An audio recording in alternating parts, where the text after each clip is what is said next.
It was an ordinary Thursday in Maple Ridge, Oregon, the kind of fall afternoon that came wrapped in soft light and a smell of rain-soaked leaves.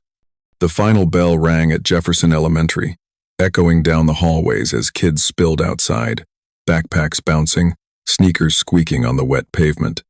Among the crowd were Evan and Noah Hartley, 12-year-old identical twins, the kind of boys everyone in town seemed to know. Evan was the quieter one, thoughtful, always sketching in the margins of his notebooks. Noah was more outgoing, a little louder, the first to volunteer for anything that sounded like fun. That day, they left the school together, just as they always did, walking side by side, sharing a bag of chips, laughing about something only brothers would understand. Their walk home was routine. 3 blocks down Spruce Avenue, past the park where kids still played after school, across the little wooden footbridge that crossed a shallow creek. Their mother, Diane, usually met them at the porch by 3:15. She'd have the porch light off, coffee half finished, waiting to hear the sound of the front door creak open. But that afternoon, the minutes stretched longer than usual. By 3:20, she checked the clock. By 3:30, she stepped onto the porch, scanning the street. Nothing. No backpacks, no voices, no sound of sneakers, just the wind moving through the trees. At first, she thought they'd stopped to play at Brookdale Playground, a small park halfway between the school and their street. It wasn't unusual. The twins often stayed there for a few minutes, climbing the jungle gym, taking turns on the swings. But by 4 o'clock, when they still hadn't come home, the easy explanations started to break apart. Diane called her husband, Mark, who left work immediately. He drove the route himself, windows down, calling their names. He stopped at the playground, walked through the grass, and that's where he saw them, 2 backpacks, lying side by side near the swings. The zippers were open, lunch boxes untouched, as if someone had dropped them mid-laugh and never come back. When the first officer arrived, the scene already felt wrong. There was no sign of a struggle, no scattered items, no drag marks or footprints suggesting panic. Just silence and the faint metallic creak of a swing moving back and forth in the wind. Within an hour, Jefferson Elementary was contacted. Teachers confirmed both boys had left together right after dismissal. No one saw them re-enter the school. No one reported anything suspicious. The timeline was painfully short. They left campus at 3:05, and by 3:30, they'd vanished somewhere within half a mile. By nightfall, the quiet streets of Maple Ridge were filled with flashing lights and search dogs. Neighbors gathered on porches, some crying, others in disbelief. Reporters arrived before midnight. For a small town that hadn't seen a serious crime in years, it felt like the ground had shifted beneath everyone's feet. The Hartley home became command central. Detectives questioned Diane and Mark separately, a standard procedure but one that carried its own unspoken accusation. Both insisted the same thing: the boys had no reason to run away. No fights, no bullying, no behavioral issues. Just 2 happy, well-liked kids who loved playing soccer and drawing comic book heroes in their spare time. As the first night bled into morning, volunteers combed the park and the creek that ran beside it. Flashlights cut through fog. Helicopters circled overhead. By dawn, every square foot of Brookdale Playground had been searched, but there was nothing. No clothing, no tracks, no fibers, no sign of the twins beyond those 2 abandoned backpacks. Police began expanding the search radius, setting up roadblocks, interviewing delivery drivers and joggers. Someone mentioned a white utility van parked along the fence line earlier that day. Another said they'd seen the twins talking to a man near the swings, a man who seemed familiar enough that they didn't look frightened. But no one could describe his face clearly, only that he wore a brown jacket and a baseball cap pulled low. Detectives canvassed the area for security footage, but in 2009, most of Maple Ridge's small shops and homes didn't have cameras. It was a different time: no smartphones, no doorbell recordings, just memory and instinct. The last confirmed sighting came from a crossing guard who saw the twins about 2 blocks from the park, walking side by side, laughing. After that, they seemed to dissolve into the air. By the second day, the tone of the search shifted. What started as a hopeful recovery became a desperate rescue. The FBI was called in. Flyers blanketed the town. Television crews set up near the playground fence. Every parent in Maple Ridge started walking their children to school, holding their hands tighter. Inside the Hartley home, Diane sat by the phone, refusing to sleep. She told reporters, "They wouldn't just leave me like that." Her voice cracked halfway through. Detectives followed every tip, no matter how small. Someone reported hearing laughter near the creek late that afternoon, but when police checked, it led nowhere. Another claimed to see movement in the woods behind the park, but it was just a deer. Every lead ended in silence. The swings at Brookdale Playground stayed roped off, crime scene tape fluttering in the wind, while the town's children peered through the fence, asking their parents what happened.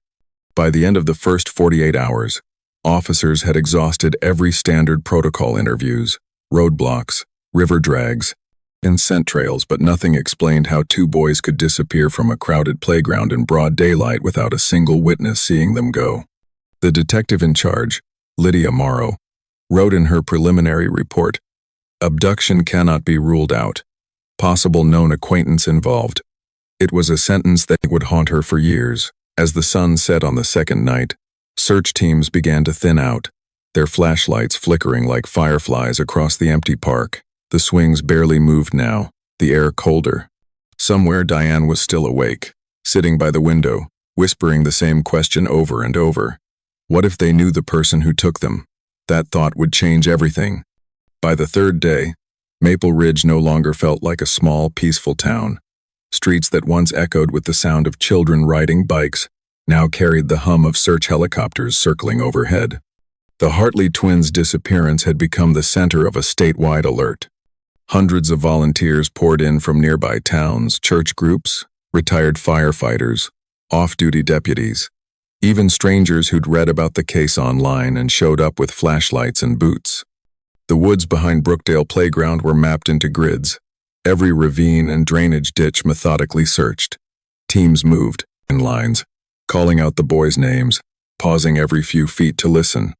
The only reply was the wind in the trees and the sound of distant traffic.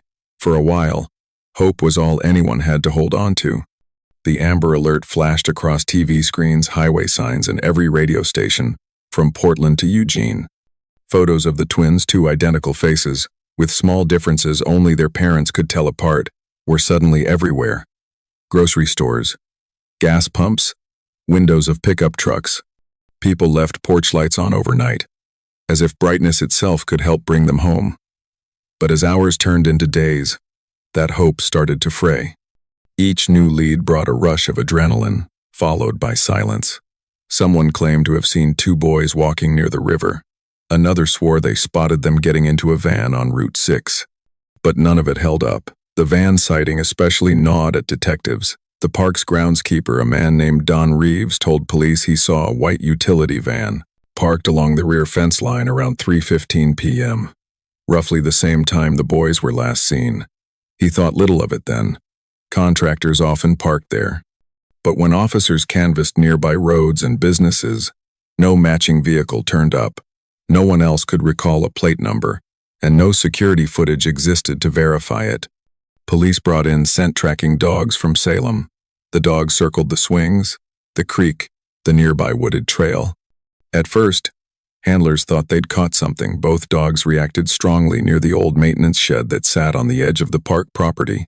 The shed had been used years earlier by city workers to store tools and lawn equipment, but now it was padlocked, its windows boarded. When officers forced it open, they found nothing inside except dust, old paint cans, and the faint smell of oil. The dogs sat down, confused. Scent trail gone cold. It was the first major break and the first major disappointment. Detective Lydia Morrow, who had taken over as lead investigator, told reporters they were following all credible leads. Behind closed doors, though, the tone was shifting. There was no ransom demand, no credible sightings, no digital footprint. And in cases like this, every day that passed without a trace decreased the odds of recovery. Forensics teams combed through the playground sand, the nearby creek, and the boys' belongings. Nothing suggested they'd planned to leave. No notes, no cash, no internet activity. Just two backpacks, unzipped and left as if in mid-motion. Within a week, media crews descended on Maple Ridge. National networks parked satellite vans outside the school. Reporters swarmed the Hartley family's yard, shouting questions from the driveway. Diane and Mark appeared once on camera together, standing behind the police line, faces pale, eyes hollow. Diane's voice shook as she pleaded, "Please, if someone has them, just let them come home." It was raw, painful, and it played on every evening broadcast. But attention came with a cost. Anonymous callers flooded the police tip line, most of them hoaxes. Self-proclaimed psychics offered visions. One man claimed the boys were in a cabin by the Cascades, but when officers followed the lead, they found nothing but an empty hunting shack. Inside the department, theories started to split the team. Some believed it was a targeted abduction, maybe by someone the twins knew. Others whispered the word nobody, wanted to say out loud runaway, though it made little sense. The twins had no history of trouble, no reason to run, and no means to survive on their own. A third darker theory took shape after inconsistencies appeared in family interviews. Detectives noticed tension between the parents. A few officers even questioned whether this could be a domestic case, something closer to home. But no evidence supported it. The Hartleys passed polygraphs. Their timelines checked out. The investigation kept circling back to that playground. Weeks passed, then months. By October, the leaves that had once littered the park had turned to brittle piles under frost. Search efforts scaled back. Volunteers stopped coming. The command post trailers were packed up, and the missing flyers began to yellow around the edges.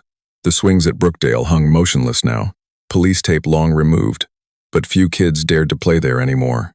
Parents avoided the park entirely, steering strollers across the street instead. Detective Morrow continued to push leads, but every new clue unraveled. The FBI's behavioral unit profiled a potential suspect, a local male, mid-30 seconds to 50 seconds, someone familiar to the children, possibly employed nearby. But there were no registered offenders in the immediate area matching that profile.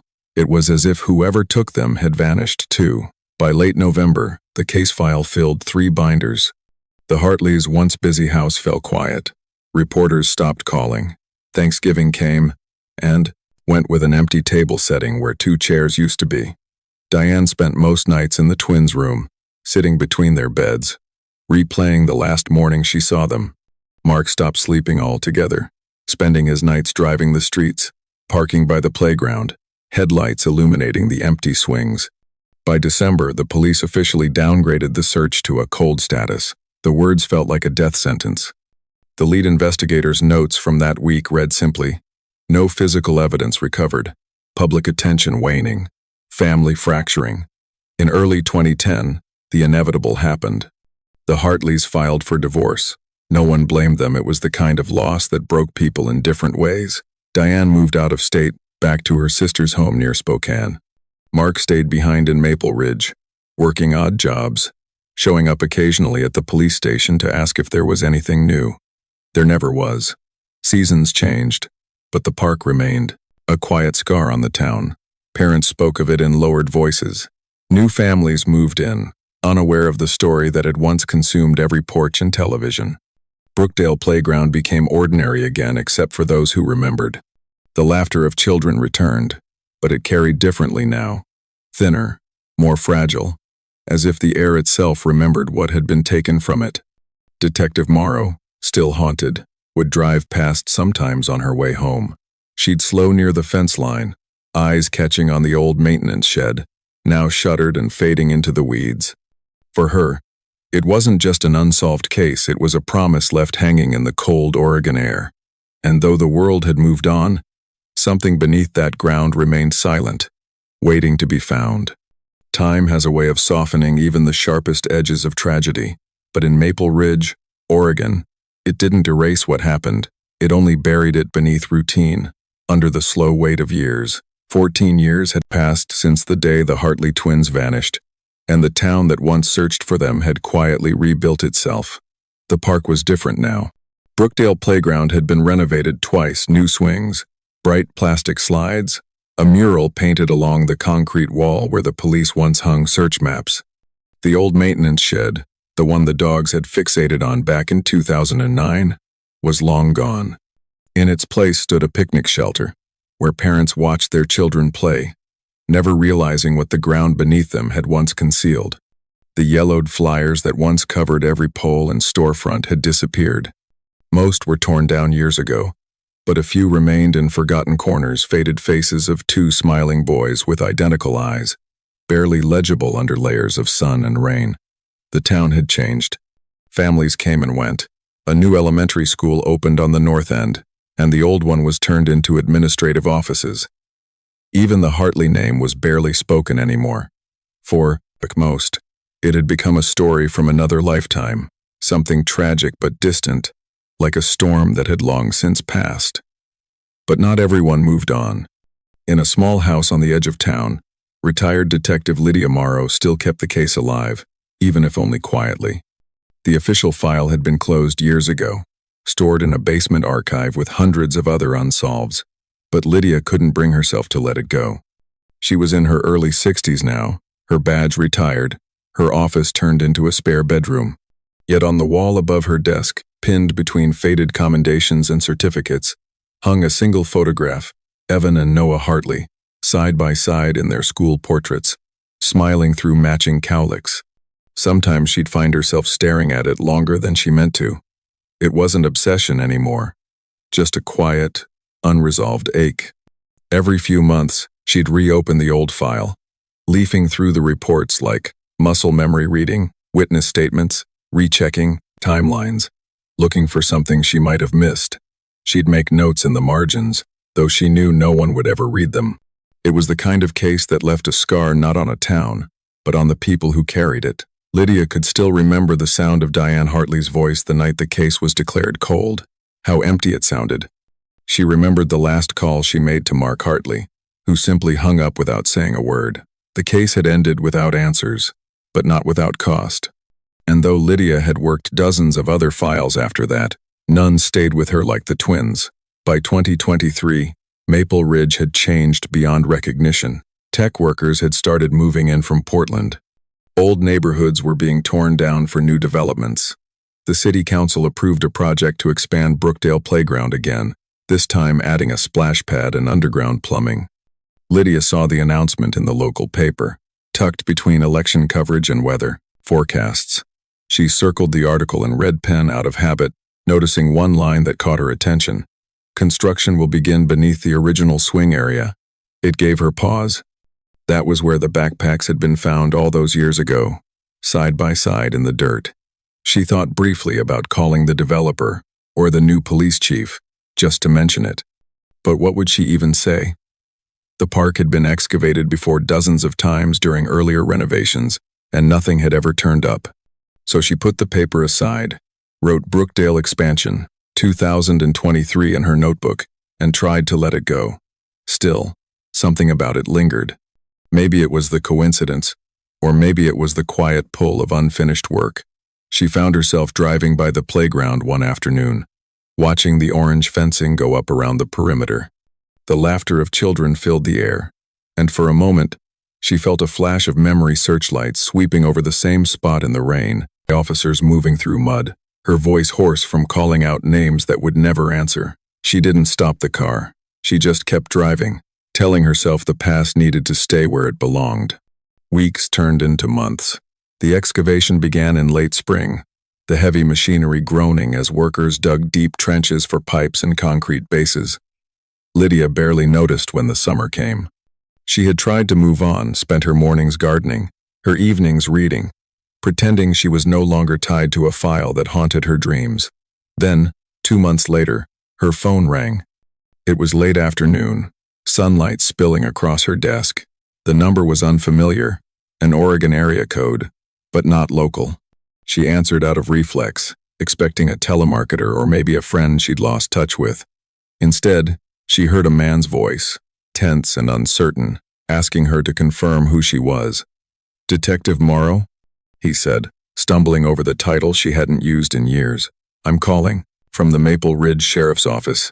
You worked the Hartley case, didn't you?" Her stomach tightened. She hadn't heard that name spoken in years. "Yes," she said quietly. "A long time ago." There was a pause. She could hear voices murmuring in the background, radios crackling faintly. Then the man exhaled. "Ma'am," he said, his tone shifting. "We're at Brookdale Playground. You might want to come down here." Lydia didn't ask why. She already knew. Somewhere beneath the surface of that familiar ground, the past was waking up again. It was a warm June morning when the excavator struck something solid beneath the playground. The crew thought it was an old drainage pipe or maybe a piece of rebar left behind from the last renovation. They stopped the machinery, brushed aside the loose soil, and saw the edge of a corroded metal box, small, rectangular, and half collapsed from years underground. At first it didn't seem like much. Maple Ridge was full of forgotten utilities, relics from the 1972, even old city maintenance containers. But when one of the workers kicked the soil aside and the lid shifted, the smell that came up from the earth stopped everyone in their tracks. They called the site supervisor, who took one look inside and froze. Within minutes, he was on the phone with the sheriff's office. The entire construction zone was evacuated. By noon, police tape surrounded the playground that had once been the center of the town's laughter.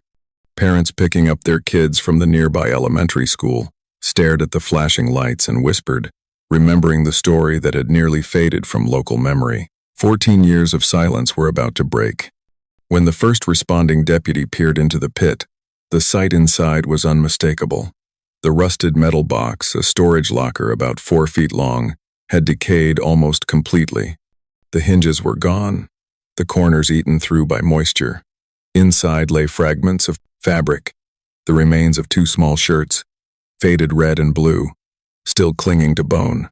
Tiny shoes, collapsed inward, rested near curled limbs. 2 skeletons, side by side, knees drawn up, heads tilted slightly toward each other. They had been placed there, not dumped. Whoever did it took time. Time to dig, to hide, to cover. And time to choose this spot, just a few feet below the same swings where their backpacks were found in 2009. The call reached the sheriff's department before noon, and by 2 o'clock, the site was sealed off entirely. Forensics teams arrived from Salem with ground-penetrating radar, evidence tents, and tarps to shield the excavation area.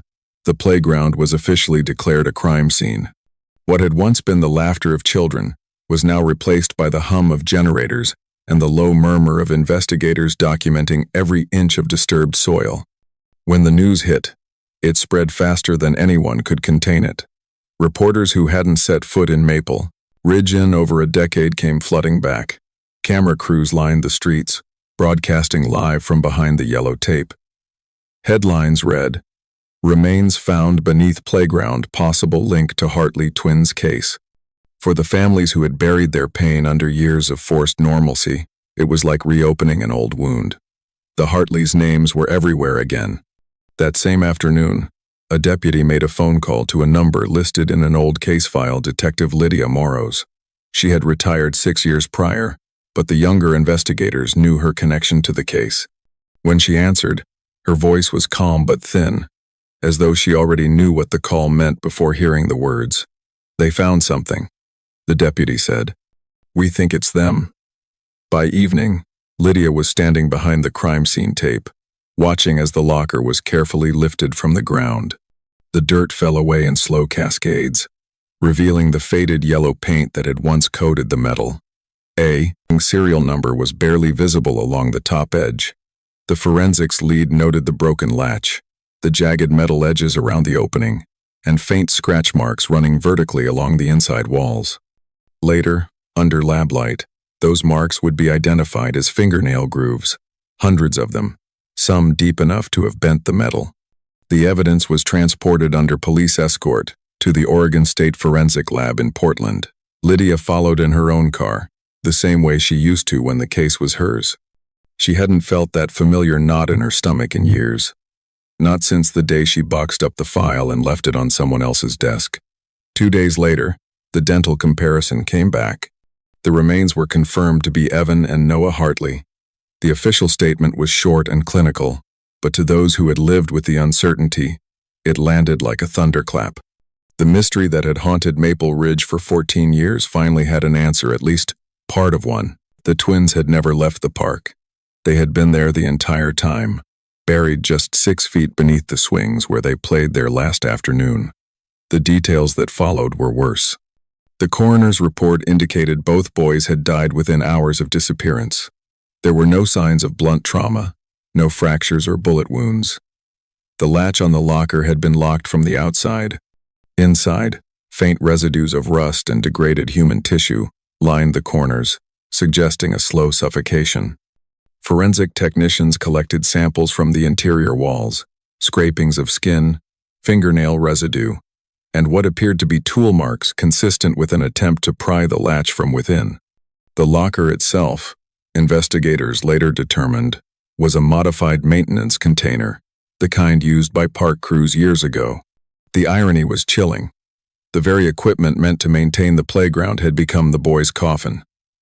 When the results were made public, Maple Ridge seemed to, collectively, stop breathing.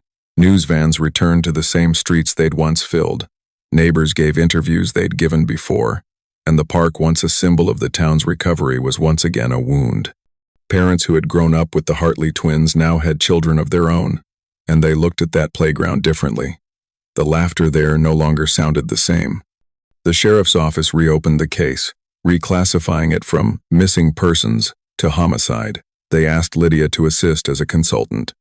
She hesitated at first, but when she walked into the evidence room and saw those old files laid out on the table, the faded photos, the handwritten notes of her own initials, in the margins, it felt like stepping back into a storm that had never really ended. She spent hours in that room, rereading her own words from years earlier. Scent trail lost near maintenance shed. Unknown van sighted. Familiar male possibly involved. The shed was gone now, bulldozed years ago, but its foundation had sat not 20 feet from where the locker was unearthed. That single detail gnawed at her. Whoever had taken the boys had known that layout intimately. They'd known the ground, the shed, the routes out of the park. They hadn't just stumbled on that spot, they'd chosen it. By the end of that week, the case dominated national headlines. Talk shows speculated about serial offenders. Cold case experts debated how investigators could have missed it during earlier digs. Lydia stayed silent through it all, spending her nights driving past the park, watching the blue tarps flutter in the breeze, the floodlights turning the grass an unnatural white. The town was grieving again, but beneath that grief was anger. Anger at the years lost, the mistakes made, the blind spots everyone had lived with. Forensic teams continued to process the locker for trace evidence.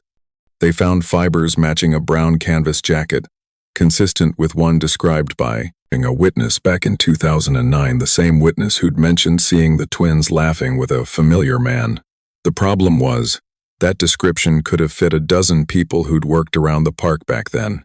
But for Lydia, one image kept returning: the old park groundskeeper's report, the one about the white utility van parked by the fence line that day. The van no one could ever trace. She remembered the name signed at the bottom of that statement, written in fading blue ink. The discovery beneath the playground had answered one question: where the twins had gone. But it had opened another, far darker one. Someone had buried them there deliberately, in the most visible place imaginable, right under the heart of the community that searched for them. And for the first time in 14 years, Lydia felt the case beginning to breathe again.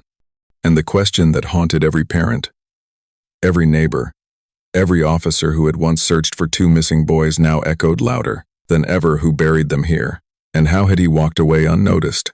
Every story on this channel takes weeks of research, fact-checking, and late nights spent chasing the truth. We do it because these stories matter and because every missing person deserves to be remembered. If you want us to keep uncovering the truth, please subscribe, like this video, and tell us in the comments which part of today's case hit you the hardest. Your support keeps us going. Now, let's get back to the case. In the days following the discovery beneath Brookdale Playground, Maple Ridge felt suspended between grief and disbelief. For most, it was enough to know that the twins had finally been found. For others, especially for Lydia Morrow, it wasn't enough at all. Finding their remains didn't answer the question that had haunted her for 14 years. It only sharpened it. Whoever did this had not only taken 2 children, They'd buried them beneath the very heart of the search, beneath the place everyone had walked across for years. That kind of arrogance meant something. It meant familiarity. Lydia started where she always did, with the records. She requested the original maintenance rosters from the Parks and Recreation Department archives. The files were brittle, printed on cheap paper from the early 2000s, but the details were still legible. Names, dates, shifts logged, equipment orders. She cross-checked the weeks leading up to September 24th, 2009, the day the twins disappeared, and that's when one name jumped out at her: Henry Cole. He wasn't on the department's long-term payroll, just a temporary hire. Records showed he'd been contracted for grounds cleanup through a staffing agency. He logged his final shift at Brookdale Park 2 days before the boys vanished. Then he disappeared from the records entirely. No follow-up, no rehire, not even a note about his termination. In her old case files, Lydia found a single mention of him in an early IMS eyewitness statement. A park employee had said a new guy had been cleaning out the maintenance shed the week before the disappearance. That same shed had been central to the original investigation, the one where scent dogs had stopped cold. At the time, no one thought much of it. Cole's background check came up clean. No criminal history. No prior offenses. Just a quiet, middle-aged man doing seasonal work for minimum wage. But something about the timing bothered her. He'd worked alone, left town without notice, and according to the payroll records, had been paid in cash through a temp agency that no longer existed. When she tried to trace the agency, she found it had dissolved in 2012, records purged, ownership untraceable. Lydia reached out to the sheriff's office and convinced them to reopen Cole's background under the new homicide classification. Modern databases revealed what the 2009 system had missed: an old assault charge in Washington state from the early 90s, dismissed after a plea bargain. The victim had been a 10-year-old boy. The details were sealed. Detectives began digging. They learned that Henry Cole had left Oregon for Idaho less than a week after the Hartley twins vanished. He'd settled in a small town outside Boise, working odd jobs as a handyman and groundskeeper until his death in 2017 from liver failure. No wife, no children. Only a sister, Janet Cole, living in Nampa, who had inherited what little he left behind. Among the items was a storage unit, untouched since his death. When Idaho authorities reached out to her, she was hesitant but cooperative. She told them Henry had always been different, quiet, withdrawn, prone to strange moods. He never talked about Oregon, but she remembered boxes of old newspapers he'd kept, along with drawings, disturbing ones. She said of children playing near fences and swing sets. She never looked closely. He was lonely, she told them, but he wasn't evil. Lydia flew to Idaho with 2 detectives from the Maple Ridge unit. The storage facility sat on the outskirts of town, a row of metal doors faded by sun and dust. When the manager lifted the latch and swung open the door, the smell of rust and mold poured out. Inside were boxes stacked neatly against the walls, labeled in careful handwriting: tools, books, clippings. They started with the clippings. Inside were dozens of folded newspaper articles about the Hartley twins' disappearance. Most were from Oregon papers, but some were national syndicates. They were yellowed and brittle, edges worn as if they'd been read and handled again and again. Beneath those were sketches, hundreds of them, pencil drawings of playgrounds, swings, tunnels, fences. In several, 2 boys stood near the edge of the page, identical faces shaded with faint pencil lines. Sometimes they were smiling, sometimes they weren't. At the bottom of one box, in a smaller container wrapped in a cloth, investigators found a brass padlock. It was small, weathered, and engraved with the initials H+H. Next to it lay a key on a faded leather strap. It looked unremarkable until Lydia saw the serial number stamped along its edge. It matched the imprint recovered from the corroded latch of the locker found beneath Brookdale Playground. Forensics confirmed it within 48 hours. The key from Henry Cole's storage unit fit the same model and production batch as the one used on the locker. Trace rust patterns matched perfectly. There was no question Cole had been the one who locked it. The discovery hit Lydia harder than she expected, not just because the case was solved, but because of what it meant. Henry Cole had worked in plain sight. He'd cleaned that playground, fixed its benches, greeted families. The twins likely knew him, maybe even liked him. He wasn't a stranger who drove in from nowhere. He was the man behind the fence, the one they'd laughed with, near the swings. Further analysis of the locker's interior confirmed that the boys had been alive when sealed inside. It wasn't rage or impulse, it was control. Whoever did this wanted them hidden but near, entombed beneath the soil of the place they loved. It was a cruel symmetry, one that spoke of obsession more than opportunity. Investigators pieced together the final sequence of that day. Cole had likely approached them after school, pretending to need help with something, a task small enough to seem harmless. Maybe moving a box, maybe checking the shed. The boys, familiar with him, had followed without hesitation. From there, the details blurred into horror. The maintenance shed, the locker, the quiet evening air. He'd buried them before anyone realized they were gone. When the official report was released, the town's reaction was mixed relief tangled with sickness. Parents who once comforted each other at vigils now admitted their children had spoken to Cole too. He'd been the friendly man with the soft voice, the one who handed out popsicles on hot days. No one suspected him, not once. Lydia attended the press conference but didn't speak. She stayed at the back of the room, watching as the sheriff outlined the findings, the forensics, the timeline, the proof that tied it all together. When reporters asked why Cole had never been properly questioned, the sheriff could only say that the systems back then failed them. The background check missed his past, and with no evidence at the time, he slipped away unnoticed. After the briefing, Lydia drove to the edge of town where the old park entrance still stood. She sat there in her car, watching the empty swings move slightly in the breeze. For the first time, she allowed herself to cry, not for the case, not for the years lost, but for the boys themselves, whose last moments were spent in darkness beneath the place that should have been their refuge. The investigation was finally over. The truth had surfaced, heavy and irreversible. But for everyone who had lived through that September afternoon, it didn't feel like closure. It felt like a quiet kind of mourning for innocence, for trust, for the years when people believed Maple Ridge was a safe place to raise children. And yet, one question still lingered in Lydia's mind, refusing to settle. The padlock from Cole's storage box engraved with H+H. She knew one H was Henry, but the other? She couldn't shake the feeling that somewhere, someone else had helped him. The case might have ended on paper, but deep down, Lydia knew something about this story still wasn't buried. By the spring of 2024, the case that had haunted Maple Ridge for nearly 15 years finally reached its official end.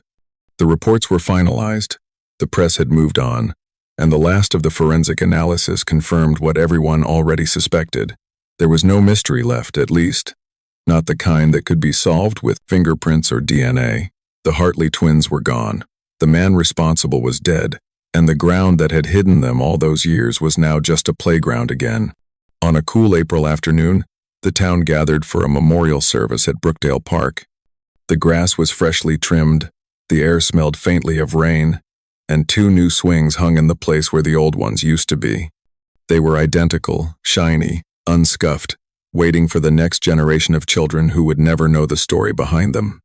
The community came in quiet clusters, families, former classmates, teachers now older and slower, people who had once spent days searching the woods with flashlights and dogs. Near the center of the crowd, Mark and Diane Hartley stood a few feet apart. Time had carved them into 2 different people. Mark's hair had gone completely gray, his posture slightly bent. Diane looked thin, distant, as if she'd spent years somewhere far away. They hadn't spoken in almost a decade. But, today, for this moment, they stood side by side again, bound by something that never really let go. In front of them, a small bronze plaque sat beneath the swing set. The engraving was simple. For Evan and Noah, who never made it home. When the mayor finished his short speech, the crowd fell silent. The only sound was the faint metallic groan of the swings shifting in the breeze. A few children, too young to understand, whispered questions to their parents, but most of the adults just watched, some with tears, some with the numb stillness that comes after too much time has passed for fresh grief. Lydia Morrow stood at the back of the group, hands in her coat pockets, watching the scene unfold from a distance. She wasn't in uniform anymore, hadn't been for years, but even now, she felt like she was still carrying the badge somewhere under her skin. For a long time, she thought closure meant an arrest, a confession, an answer that made sense.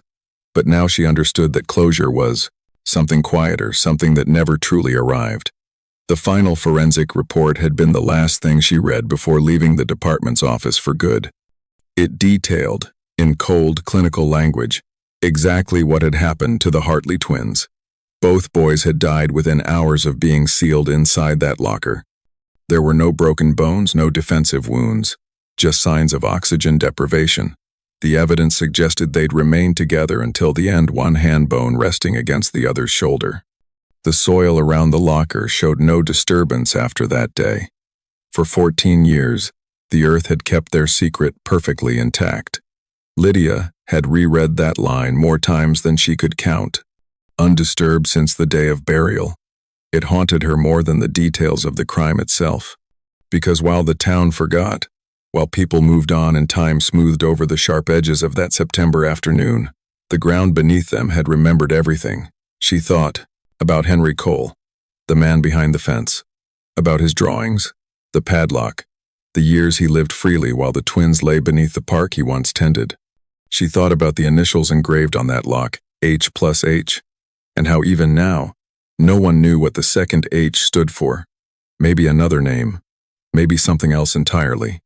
But the department had chosen not to pursue it. The case is closed, they'd said. It's solved enough. Lydia had nodded. But deep down, she wasn't sure anything about this story was truly over. As the memorial ended, the crowd began to drift away. Diane touched the plaque once before leaving, her hand trembling slightly. Mark stayed behind for a while longer, staring at the swings, his lips moving in a soundless conversation with ghosts. When he finally walked away, the park emptied completely. The sun began to sink behind the trees, and one by one, the park's lights flickered on tall, narrow lampposts, casting long shadows across the mulch and grass. The two swings swayed softly in the wind, their chains creaking in rhythm. Somewhere in the distance, the faint laughter of children echoed through the neighborhood, carried on the cool evening air. It was the sound of life moving on, oblivious, unscarred. Lydia lingered a moment longer, taking it in the hum of streetlights, the smell of damp earth, the chill that came just before dusk. In her mind, she could still see two boys walking home from school, backpacks slung over their shoulders, sunlight flickering through the trees. For them, time had stopped on that single afternoon. But for everyone else, it had gone on slowly, relentlessly, until memory itself began to fade. Before she left, Lydia looked once more at the plaque beneath the swings. The metal was new, the engraving clean and unweathered, but she knew it wouldn't stay that way for long. Time would do what it always did. It would dull the edges, fade the lettering, bury the story again beneath routine and years. Still, she hoped that somewhere deep beneath the soil, whatever remained of the twins could rest, knowing that the truth had finally surfaced, that someone had remembered. As she walked back to her car, the wind picked up, rattling the chains of the swings until they clinked faintly against one another. It sounded almost like a whisper, two voices tangled in the air, light and distant, carried off toward the woods. Justice hadn't come in time. It rarely did. But the truth had, and that would have to be enough. Behind her, the playground lights flickered once more before settling into a steady glow. The breeze quieted. The town exhaled. And the ground, for the first time in 14 years, seemed to rest.